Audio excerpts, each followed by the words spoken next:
లేదు, మళ్ళీ నెక్స్ట్ మేము లాస్ట్లో దాంట్లో మాట్లాడతాం. కానీ హైదరాబాద్లో మేము చేసిన అభివృద్ధి వల్లనే హైదరాబాద్ ప్రజలు నిండుగా మమ్మల్ని అన్ని రకాలుగా ఆశీర్వదించిన విషయాన్ని గుర్తుపెట్టుకోండి. అధ్యక్ష, ఎందుకు చంద్రబాబు నాయుడు చెప్పలేదా?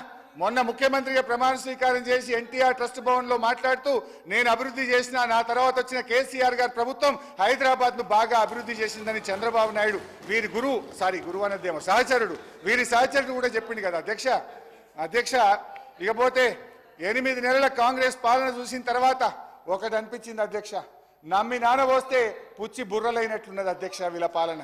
కేంద్ర బడ్జెట్లో తెలంగాణకు అన్యాయం జరిగింది, రాష్ట్ర బడ్జెట్లో చూస్తే అభయహస్తం కాస్త శూన్యహస్తంగా మారింది అధ్యక్ష. వాస్తవిక అంచనాలతో రూపొందించిన బడ్జెట్ అని మంత్రి గారు చెప్పినా బడ్జెట్కు వాస్తవికతకు చాలా దూరం ఉంది అధ్యక్ష. ఇది ప్రజల బాగోగులు కేంద్రంగా తయారైన బడ్జెట్ కాదు, రాజకీయం ఎక్కువ, ప్రజల కోణం తక్కువ. 6 గ్యారంటీలకు అనుగుణంగా హామీలు కనబడలేదు అధ్యక్ష. బడ్జెట్ ప్రసంగంలో బట్టిగా చెప్పినట్టు సంపద వల్ల సమర్థత రాదు, కానీ సమర్థత వల్ల సంపద వస్తుంది అనే విషయాన్ని వారు గుర్తుపెట్టుకోవాలి. ఈ ప్రభుత్వానికి సమర్థత లేదు, వాస్తవిక అంచనాలు లేవు, అందుకే ఆశించిన సంపద రావడం లేదు. ఫలితంగా ప్రజా సమస్యలు పరిష్కారం కావు అనే నిరాశ ఈ బడ్జెట్ మిగిల్చింది. రాబోయే బడ్జెట్ అయినా ఆశాజనకంగా ఉండాలని కోరుకుంటున్నాను.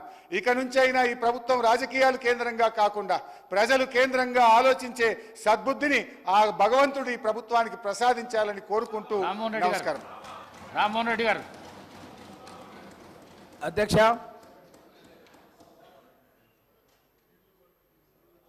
బడ్జెట్ పైన మాట్లాడడానికి అవకాశం కల్పించినందుకు మీకు ధన్యవాదాలు తెలియజేస్తూ, గౌరవ ముఖ్యమంత్రి రేవంత్ రెడ్డి గారు మన తెలంగాణ రాష్ట్రం లోపల ఎన్నో కష్టాలు, ఎన్నో ఇబ్బందులు, బానిస సంఖ్యల నుంచి జైల్లోకి కూడా ఈ యొక్క బీఆర్ఎస్ నాయకులు హరీష్ రావు గారు మాట్లాడుతున్నారు.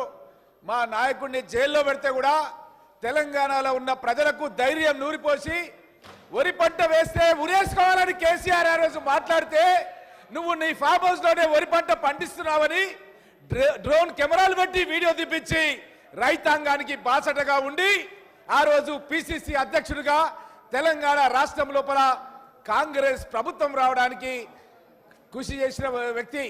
అలాంటి మా రేవంత్ రెడ్డి గారి గురించి మా బట్టి విక్రమార్క గారు పీపుల్స్ మార్చ్ పేరిట ఆదిలాబాద్ నుంచి సుదీర్ఘమైనటువంటి పాదయాత్ర చేసి ఖమ్మం జిల్లా వరకు ప్రజల యొక్క కష్టాలు, పేద రైతాంగం యొక్క కష్టాలు తెలుసుకొని ఆ కష్టాలన్నిటి కూడా మా లాంటి సహచర శాసనసభ్యులతో నాయకులతో మాట్లాడి ఒక మంచి మేనిఫెస్టో ఏర్పాటు చేసి ఆ మేనిఫెస్టోను ఏ విధంగా మనం అమలు చేయాలి అన్నది కూడా సుదీర్ఘంగా మేము దానిపైన ఎక్సర్సైజ్ చేసి ప్రజలకు ఇచ్చినటువంటి హామీలు నెరవేరుస్తున్న క్రమం లోపల ఈ విధంగా హరీష్ రావు గారు అబండాలు వేయడం ఎవ్వరు కూడా ఈరోజు తెలంగాణ సమాజం లోపల హర్షించారన్న విషయాన్ని తెలియజేస్తూ, నా తెలంగాణ కోటి రత్నాల వీణ అని మహాకవి దశరథి గారు చెప్పిన తెలంగాణ సాకారం చేసిన శ్రీమతి సోనియా గాంధీ గారి ఆశీస్సులతో కాంగ్రెస్ ప్రభుత్వ తొలి పూర్తి రాష్ట్ర బడ్జెట్ ప్రవేశపెట్టినందుకు మేము బట్టి విక్రమార్క గారిని, ఉప ముఖ్యమంత్రి గారిని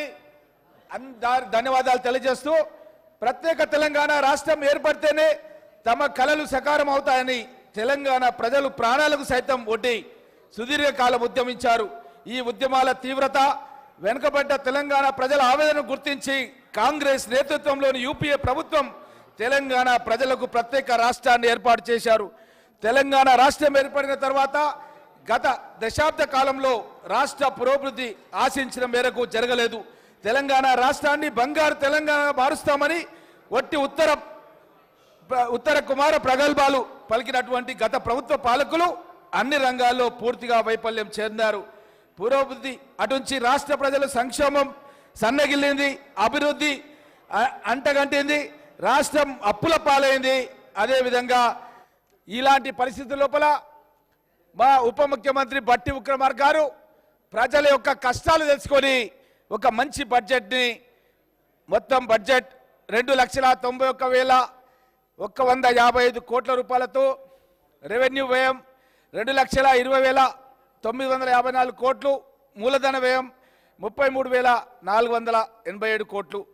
ఈ విధంగా బడ్జెట్ని పెద్ద ఎత్తున నిధులను సమీకరణ చేసుకోవడానికి ఎంతో ఆలోచనతో ఎంతో ఆవేదనతో పేద ప్రజల గురించి తను పొందుపరచడం జరిగింది. దీంట్లో ఆర్ఎండ్బి శాఖకు 5,730 కోట్లు, హోంశాఖకు 9,564 కోట్లు, విద్యారంగానికి 21,231 కోట్లు, నీటిపారుదల శాఖకు 22,300 కోట్లు, స్త్రీ శిశు సంక్షేమానికి ఈ బడ్జెట్లో 2,736 కోట్లు, ఐటీ రంగానికి 774 కోట్లు, విద్యుత్ రంగానికి 16,410 కోట్లు, వైద్య రంగానికి 11,468 కోట్లు, బీసీ వెల్ఫేర్కి 9,200 కోట్లు, వైద్య ఆరోగ్య శాఖకు 11,468 కోట్లు, మైనార్టీ సంక్షేమానికి 3,003 కోట్లు, ఎస్సీ సంక్షేమానికి 33,124 కోట్లు, ఎస్టీ సంక్షేమానికి 17,056 కోట్లు, రీజనల్ రింగ్ రోడ్డుకు 15,025 కోట్లు, మూసి ప్రక్షాళన కోసం 1,500 కోట్లు, మెట్రో వాటర్ వర్క్స్కి 3,385 కోట్లు, హైడ్రా ఆర్గనైజేషన్ ఏర్పాటు చేసి 200 కోట్లు, విమానాశ్రయం మెట్రోకు 100 కోట్లు, ఔటర్ రింగ్ రోడ్కు 200 కోట్లు, హైదరాబాద్ మెట్రో రైల్ ప్రాజెక్టుకు 500 కోట్లు, ఓల్డ్ సిటీ మెట్రోకు 500 కోట్లు, ఎంఎంటీఎస్ కోసం 50 కోట్లు, హార్టికల్చర్కు 737 కోట్లు, పశు సంవర్ధక రంగానికి 1,980 కోట్లు, ప్రజా పంపిణీకి 3,836 కోట్లు, పంచాయతీరాజ్ మరియు గ్రామీణాభివృద్ధి శాఖకు 29,816 కోట్లు, ట్రాన్స్కో మరియు డిస్కిమ్లకు 16,410 కోట్లు, అడవులు మరియు పర్యావరణ శాఖకు 1,064 కోట్లు, పరిశ్రమల శాఖకు 2,762 కోట్లు, ఐటీ శాఖకు 774 కోట్లు. ఈ విధంగా అన్ని శాఖలకు కూడా ఏవైతే నిధులు అవసరం ఉన్నాయో ఆ నిధులన్నింటినీ కూడా చాలా దార్శనికతో ఆలోచన చేసి బట్టి విక్రమార్క గారు ఉప ముఖ్యమంత్రి గారు పొందుపరిచారు. ప్రజల ఆకాంక్షలతో కాంగ్రెస్ పార్టీ ఆశయాలను సమన్వయపరిచి ఎన్నికలకు ముందు మేము ఇచ్చిన హామీలను అభివృద్ధి కార్యక్రమాలను అమలుపరచాలన్న దృఢదీక్షతో ప్రభుత్వాన్ని ఏర్పాటు చేయడం జరిగింది. మేము ఇచ్చిన హామీలు ఎన్నికల్లో ఏదో విధంగా గెలవాలన్న ఉద్దేశంతో ఇచ్చినవి కావు. ప్రజల గుండె చప్పులకు స్పందించి రూపొందించిన సంకల్ప బలం, చిత్తశుద్ధి, సమర్థత, నిజాయితీ పునాదులతో నిమిత్తమైనటువంటి మా ప్రభుత్వానికి అలవి కానివి లేనే లేవని నిరూపించడం జరిగింది.